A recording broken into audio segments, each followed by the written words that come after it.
Calvert County, Maryland.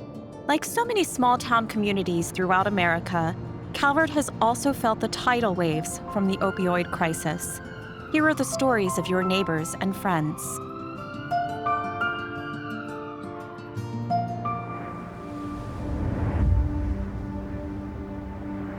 I'm telling my story about my daughter who has substance use disorder. Her boyfriend died, who is the father to my grandson. He passed from heroin. My daughter just went downhill. I came here. One day I got a phone call from my goddaughter who said that my daughter was on this beach and had overdosed. And I picked her up from here. She wouldn't let me take her to the hospital. I held her all night long and kept telling her to breathe. Every time she would stop breathing. Let's face it, no one is immune, no matter where you live, no matter your age, how much money you make, what type of education you have, or what kind of job you have. So we have been greatly affected, just like everyone else in the country. It affects families. It affects everyone. Travis Belcher grew up in Calvert County. He is one of the faces of this epidemic and its impact. I heard the word addicted, but my brain didn't comprehend that because I didn't witness anybody in my family being addicted to anything. So I just figured it wouldn't happen to me. Well, when I first started using heroin, like I said, I was probably about like 22. I would have found the way to steal from somebody just to get the money I need to support my addiction. And I lost friends along the way. I lost my family along the way. I lost everybody that was close to me back then along the way. But at that point, I didn't care, so. There are now estimated to be over 1 million heroin users across the country, and Calvert County is a part of that. This threat has rapidly escalated with the introduction of fentanyl, which is 50 times more powerful and far more deadly than heroin use. There's fentanyl crisis in this country. And something needs to change because it's not just affecting adults now, it's affecting the kids. It's going into the school systems, and kids at a younger age, younger than when I experimented, are now experimenting with something this deadly. Just a little tiny bit. It doesn't matter if you put it in weed, it doesn't matter if you put it in whatever else, a vape, it could kill you. You could die in an instant.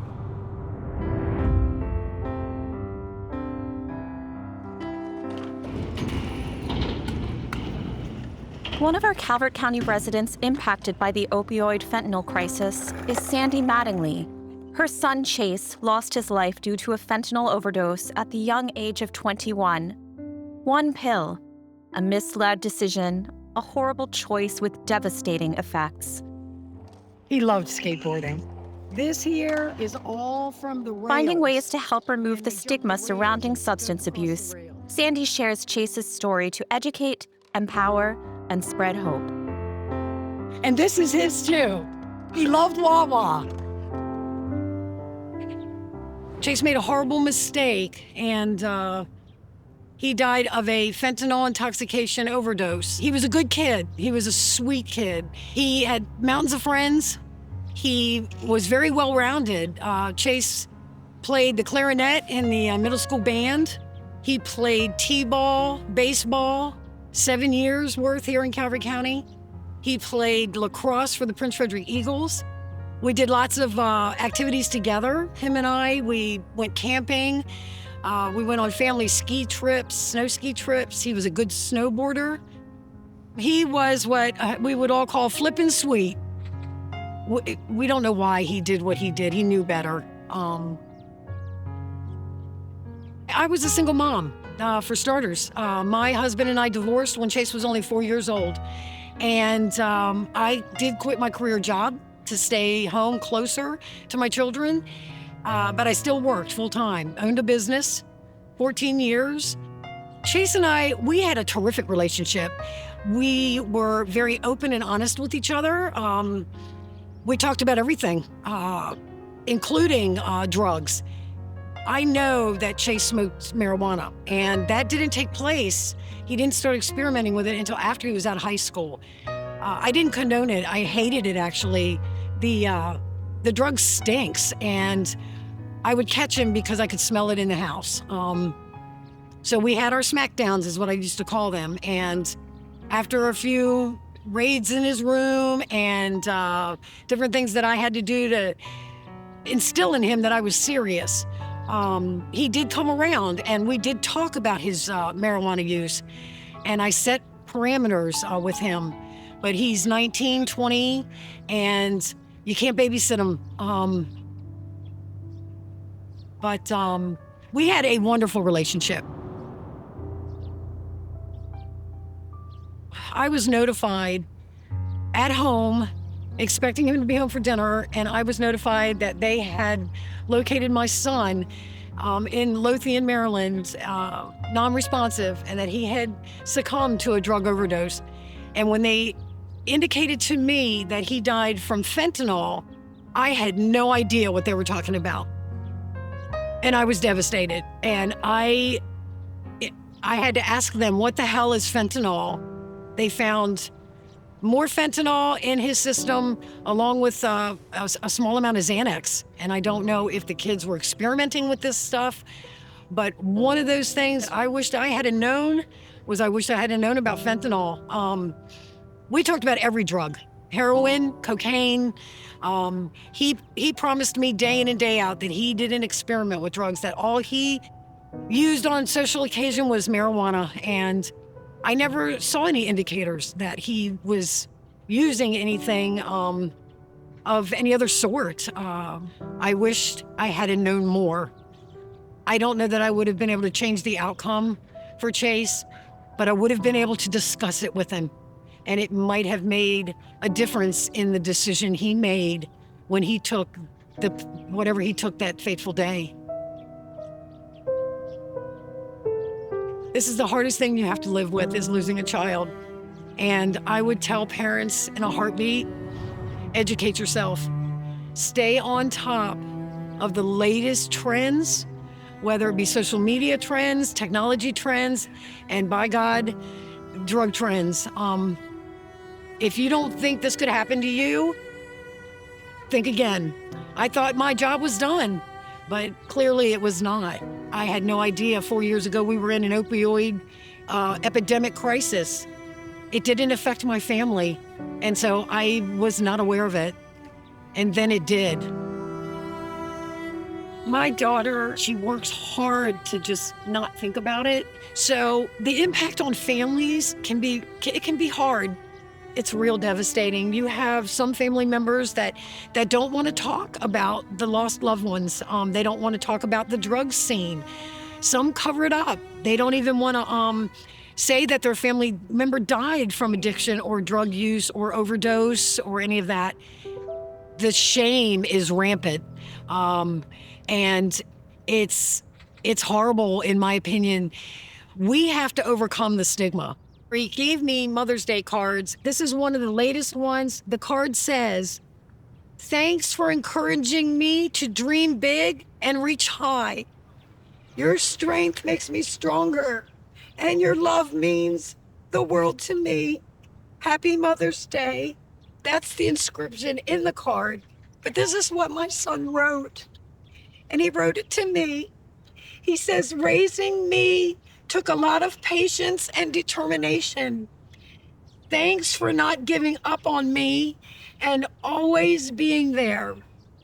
I am so grateful for everything you've done. Love, Chase."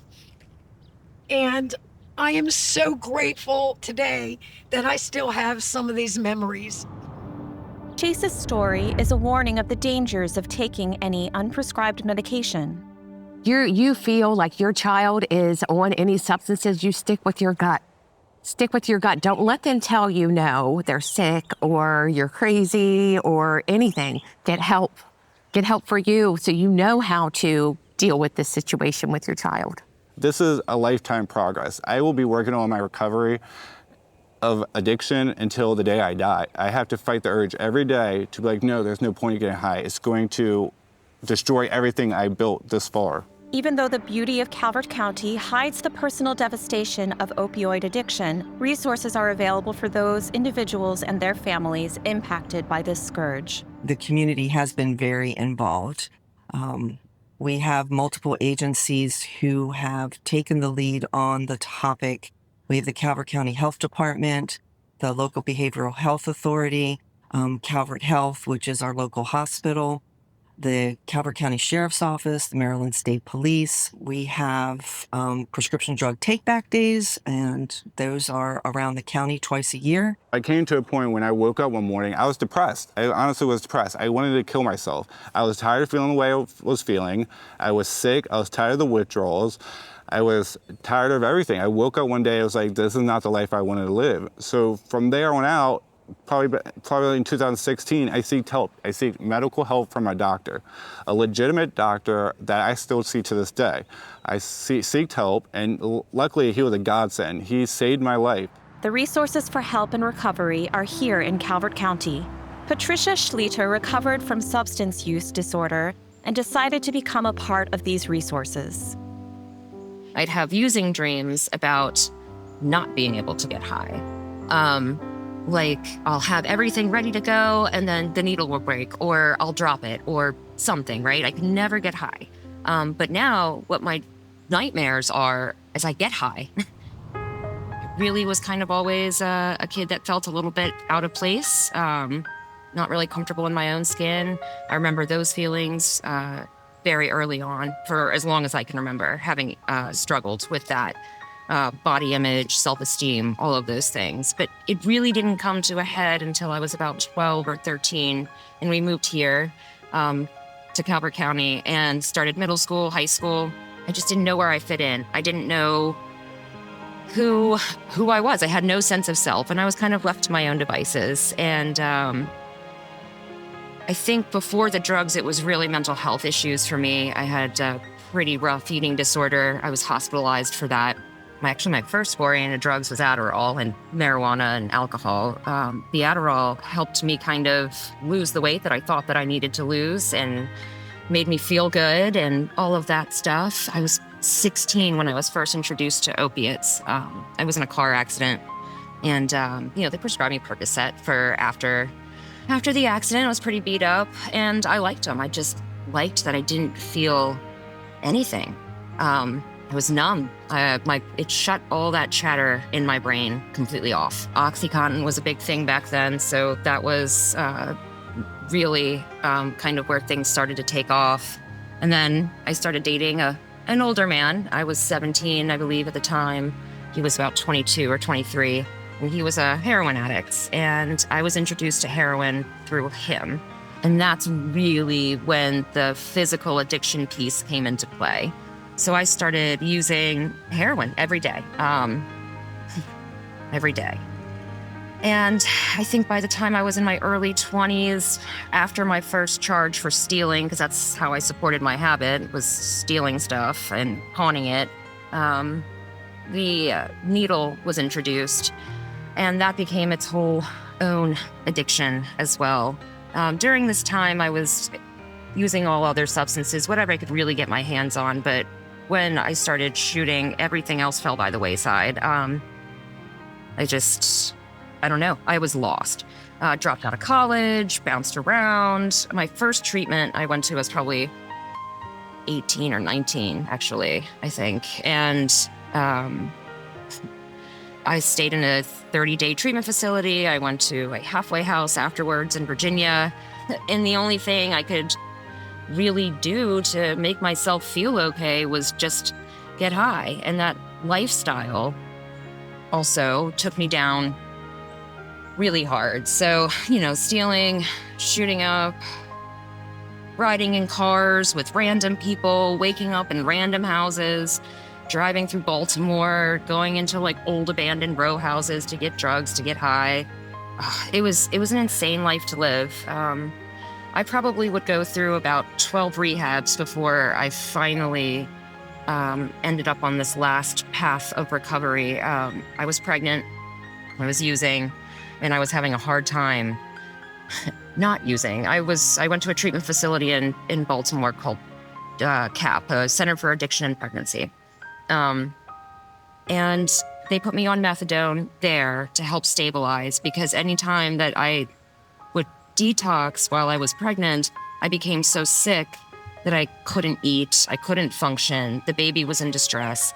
And I felt like a dirtball. I felt like the biggest jerk on the planet. Like, who am I? What am I doing? Like, what am I doing to this child?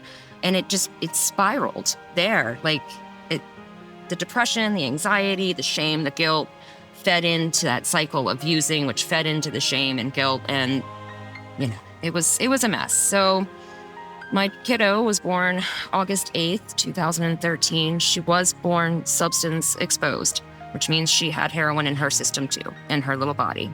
She came a month early on me, probably from all the distress of just living inside a person that was going through so much stuff. She had to go through withdrawal in the hospital. I think one of the biggest defining moments at that point was when she was withdrawing, screaming, crying, couldn't eat. And the doctor gave her morphine drops as part of her titration. And I remember watching that peaceful look fall over her, and I just lost it. I cried. I felt so dirty that my child was now experiencing this euphoria or in withdrawal because of me. After I had my little one, she stayed with my parents for a month while I got settled into Chrysalis House, which would be my last rehab. I was on methadone for 4 years until Christmas of that year was my last dose. The next day, I woke up and I went to work. I can't say it's been all sunshine and roses and easy since then, because it definitely has not been. I think about year 3 into my recovery, I hit some real hard walls. Mental health was really still not in check. I wasn't seeing a therapist. I, wasn't taking any medication for it. So that was the next big piece for me to get some of the mental health, the anxiety stuff under control. And then the last really big piece was finding my community of people, because I struggled with same issues I did when I was using. Before I was using, I didn't feel like I fit or had a group of people that were my own. But I found them, or they found me, however that happens. And again, it's still not easy. I help other people on their recovery paths and act as kind of like a mentor and a sounding board. I never would have thought that I could be a part of change, a part of other people's lives. I learned responsibility. I show up on time. Actually, I show up early on time. So that was big. I'm financially stable. Huge. I fixed my credit. Big. I went back to school. I'm still in school. I'm working on my bachelor's, and I'm going to go for a master's. And if I'm feeling real froggy, a doctorate. The ripple effect of addiction, we don't really talk about it as much anymore. I feel like we don't. It's a family issue. It always has been. It's even bigger than the family. It impacts the community. Thinking about my parents and the time and the peace of mind that I had stolen from them, I'd never be able to give that back.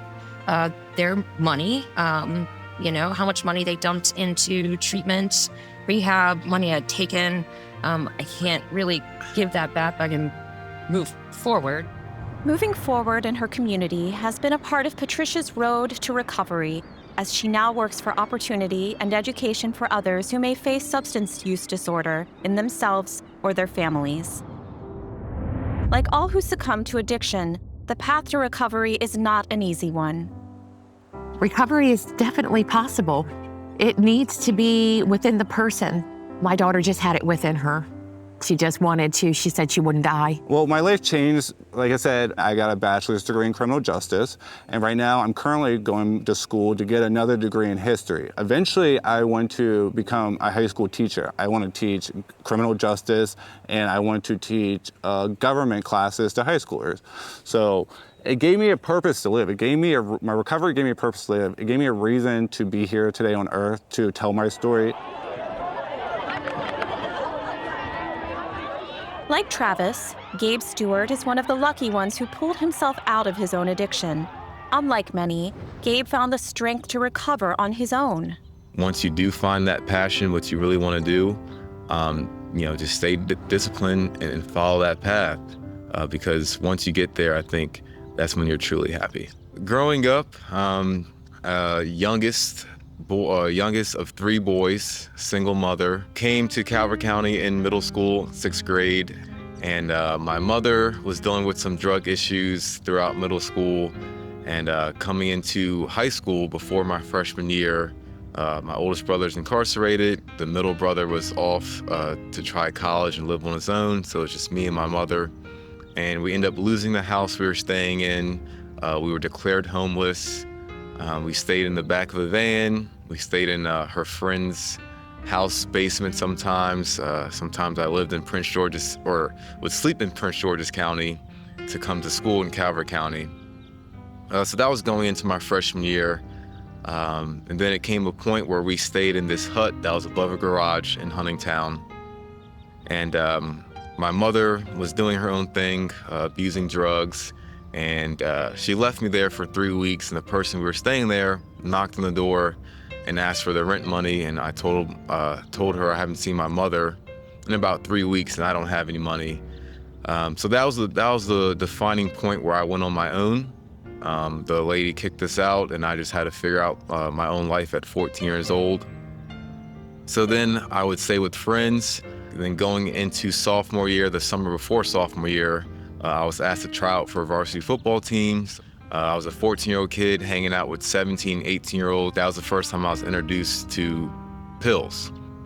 I definitely had some consequences in doing those. So going to senior year, I was an all-state player, made the Crab Bowl all-star team, had great connections, and colleges did want me, but I had a bad reputation at high school being a drug user. And that was another point in my life where I realized that, even though I was a great athlete, I was doing the wrong things, and that ended up me not getting any scholarships. So after high school, I went to Bowie State as a regular student for a year, still on and off using drugs. And one of my good friends, Dejan Johnson, he actually died of an overdose from drugs. And that was a defining point in my life to where, I looked at him as a big brother, and as he lost his life, me and my friends really thought about what we're doing in our lives. And I went out and searched to get clean and go back to playing football. So I reached out to Coach Rick Sneed. He was my high school coach, now head coach at Calvert High School. And, I told him everything that, I did wrong in high school and things I'm struggling with now, and I would like to get back to football. So he really helped me out. We worked out for 6 months straight every morning. He reached out to colleges, and he really kept me focused. And I go back to that word of discipline, of maintaining what I wanted to do. So Coach Sneed and his connections got me to Shepherd University. I stopped doing pills cold turkey because I knew, I wanted to be a college football player, and doing pills and college football just did not mesh. Got accepted to Jacksonville University, which is a Division I program, and it was a dream of mine to play Division I football. And now I'm in a new state of Florida, a new city of Jacksonville, and I was able to create my own story. Here in Calvert County, Maryland, my home, people knew my background, people knew I used to do drugs and things like that. But now being in Florida, I was able to write my own story. Nobody knew my history. And that really was the defining point of me becoming a man. I was able to tell and show people who I really am, show them my discipline, show them my goals. And I ended up being a captain of the football team my senior year. And that really helped me understand how to lead a group of people. I guess the main motivation, I would say, is there is a history in my family of failures because of drugs. And I want to be the one that changed that that story. I want to be the one that changed that story in my family and become a success and do something for, if I'm blessed to have children one day, and do something for my grandchildren. And in the area I was teaching, there's a lot of young Black men who looked like me, dressed like me, talk like me. So for them to see a story and see somebody who came from similar struggles as them and still be able to get out, I think that was just my greatest gift. I think it gave them hope of they can do anything they want. And now I have done it, I've been there, and I'm teaching them lessons learned so they don't make the same mistakes. I think I'm just in a happier place in life without drugs because I can accomplish so much more. The advice I would give is just to be open and transparent with your child. I know for me personally, when I was a kid dealing with my mother, I could tell that there was things she was hiding. I could tell that she was doing things that she didn't want her kids to know. But when your child gets a certain age, I think that they have earned the right just to know your failures and mistakes. Gabe's story gives us hope that recovery is possible. They need support all the way around, and it takes a long time. It takes a long time after being clean to start getting their feelings back and come back to their true selves. Calvert County is impacted by the opioid epidemic because, let's face it, it's everywhere. We're not immune to it. It's affected every nook and cranny of Maryland and of the country. Part of maintaining the beauty of Calvert County lies in protecting its people. We urge you to learn all you can about substance misuse disorder and county resources so that you, too, can become part of the solution. If you or someone you know is struggling with a substance use disorder and in need of support, you may contact Calvert Crisis Response at 1-877-467-5628 or visit hopeforcalvert.org. For local prevention, treatment, and recovery resources and a schedule of local events and activities. The County Health Department Behavioral Health offers a wide variety of substance use disorder treatments and services. A full list of Calvert County resources may be found at ourcalvert.org. Resources for health and well-being in Calvert County at healthycalvert.org. Mental and substance abuse at findtreatment.gov. And for emergencies involving overdoses, always dial 911.